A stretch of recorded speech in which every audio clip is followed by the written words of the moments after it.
विगत 9 अक्टूबर को बसपा सुप्रीमो मायावती जी की रैली के संबंध में आपकी क्या राय है और आप किस रूप में इसको देख रहे हैं? देखिए, 9 अक्टूबर जिसको बहन मायावती ने बहुजन नायक मानवर कांशीराम साहब का परिनिर्वाण दिवस घोषित किया है,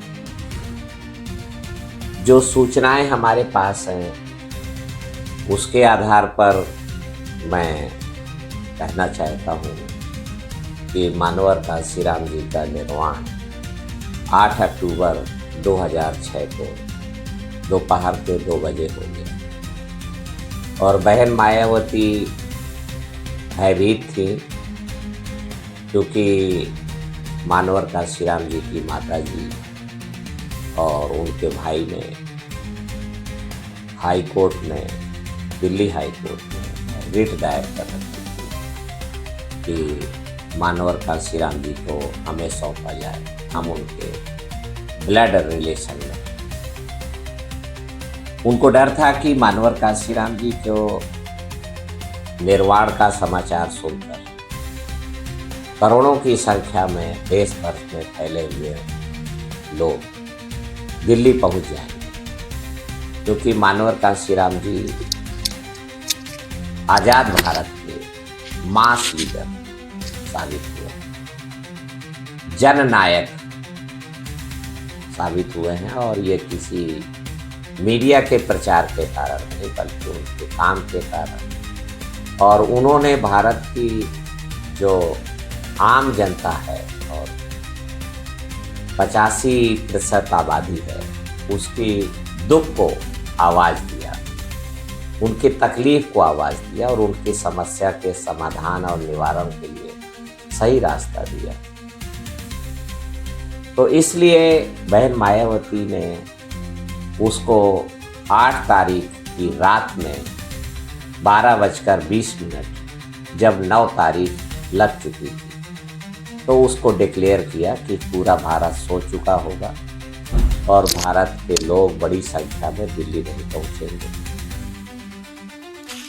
तो जबकि मुझे लखनऊ कार्यालय से 12:15 से ही उनके दिवंगत होने की खबर मुझे दे दी गई, तो बहन मायावती 12:20 पे पहुंची और हमने जो भी साधन मिला चित्रकूट से उसको पकड़ करके दिल्ली पहुंचे। तो एक तो ये है कि ये 8 अक्टूबर को मानवर कांशीराम जी का निर्वाण दिवस होता है।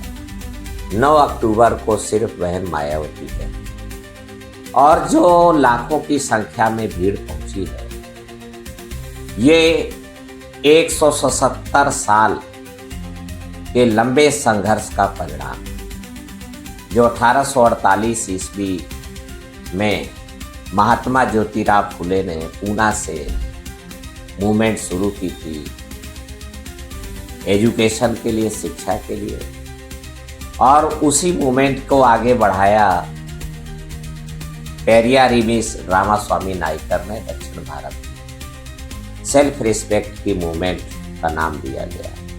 और उसी मूवमेंट को आगे बढ़ाया छत्रपति साहू महाराजा कोल्हापुर नरेश ने 26 जुलाई 1902 को पिछड़े वर्गों को, शूद्रों को सरकारी नौकरियों में 50% आरक्षण घोषित करके और उसको लागू करके अपने कोल्हापुर स्टेट में, चामराज वाडियार मैसूर के स्टेट में लागू कराया उन्होंने, बड़ौदा रियासत में।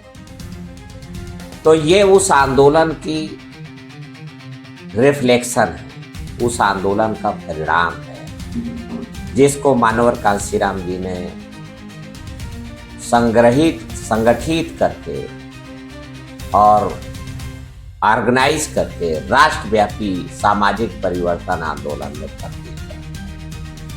ये लोग मानवर का बहन मायावती से उम्मीद के साथ आए थे कि जो लोग उत्तर भारत में लंबे समय से हमारी हड्डी पसरी की तोड़ाई कर रहे हैं, हमारे आरक्षण पे हमला बोल रहे हैं, हमारी बहू बेटियों की इज्जत लूट रहे हैं, हमारे जान माल को, खेत खलिहान को लूट रहे हैं। हमारी बहन उनके खिलाफ शंखनाद करेगी और उनके खिलाफ हुंकार भरेंगी।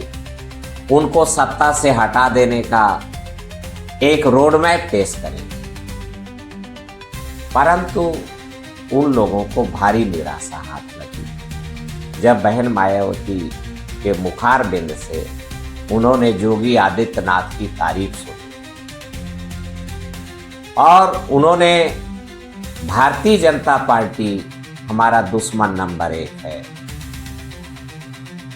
भारतीय जनता पार्टी इसलिए कि भारतीय जनता पार्टी आज सामंतवाद, ब्राह्मणवाद, मनुवाद, शोषणवाद का पर्यायवाची बन चुकी है। पूंजीवाद का पर्यायवाची भारतीय जनता पार्टी आज सामंतवाद, ब्राह्मणवाद, पूंजीवाद, शोषणवाद को सभी वादों को भारतीय जनता पार्टी ने अपने आगोश में समाहित कर लिया, ऑब्जर्व कर लिया। इसलिए ये सभी जन विरोधी, लोक विरोधी वाद भारतीय जनता पार्टी के कोख में पल रहे हैं। लोग सुनना चाहते भारतीय जनता पार्टी के खिलाफ। उन्होंने कहा कि बहन मायावती ने कहा कि हमारा दुश्मन नंबर 1 समाजवादी पार्टी है, अखिलेश यादव है, जो किसी सूबे का मुख्यमंत्री नहीं है अभी भी, और दलितों, पिछड़ों, शोषितों को संगठित करने में लगे हुए हैं, सोशल जस्टिस की बात कर रहे हैं और दलितों को जनरल सीटों में भी हिस्सेदारी दे रहे हैं और दलितों के सेल्फ रिस्पेक्ट की मूवमेंट को अखिलेश यादव रिकॉग्नाइज कर रहे हैं, मान्यता प्रदान कर रहे हैं, फॉलो कर रहे हैं। तो बहन मायावती ने उनके ऊपर ही हमला बोल दिया तो लोग निराश हो गए और लिहाजा जो भी नेता भारत में सामाजिक बदलाव की आवाज दे देगा, उनको अभिव्यक्ति दे देगा, उनकी मुखर आवाज बन जाएगा, ये लखनऊ पहुंचे हुए लाखों की संख्या में लोग उनके साथ हो जाएंगे। ये मेरा इस संबंध में यही कहना है।